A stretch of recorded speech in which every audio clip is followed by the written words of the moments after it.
எப்படியாவது இந்த ஆட்சியை வீழ்த்திடணும்னு நீ எப்படி 2021 மக்கள் நின்றார்களோ, மோடி வந்துவிடக்கூடாது அப்படின்னு 24 இருந்தாங்களோ, அந்த ஒரு ஆவேச மனநிலை இப்போது இல்லை. அந்த கெமிஸ்ட்ரியை நம்ம கேப்சர் பண்ணால் தான் ஓட்டரையும் சரியாக புரிஞ்சுக்க முடியும்னு நினைக்கிறேன்.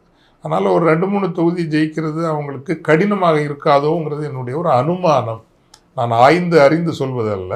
ஆனால் கெமிஸ்ட்ரியை கேப்சர் பண்ணுறேன். எங்கே போனாலும் ஒரு அப்படி ஒன்றும் பெரிய ஒரு ஒரு எக்ஸூபரன்ஸ் எல்லாம் இல்லை.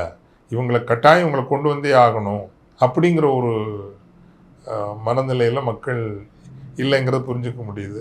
வேறு யாரும் சரியா இல்லையே, வேறு யார் சரியாக இருக்கிறாங்க? இப்போ இதே தான் நம்ம ஏடிஎம்கேக்கு நம்ம என்ன சொன்னோம்னா, இவர் ஒரு 3 ஆண்டுகளுக்கு முன்னரேயே சசிகலா, தினகரன் இவங்களெல்லாம் சரி பண்ணி இந்த சோஷியல் அலையன்ஸ் எல்லாம் கரெக்ட் பண்ணி வச்சுருந்தாங்கன்னா இன்றைக்கி அவருக்கு ஃபைட்டுக்கு ஒரு பிரமாதமான ஃபைட்டுக்கு அவர் தயாராக இருந்திருப்பார். அது செய்யலை. இந்த நேரத்தை அது செய்கிறதுக்கு ட்ரை பண்ணுறாங்க. அது அவங்களால முடியல.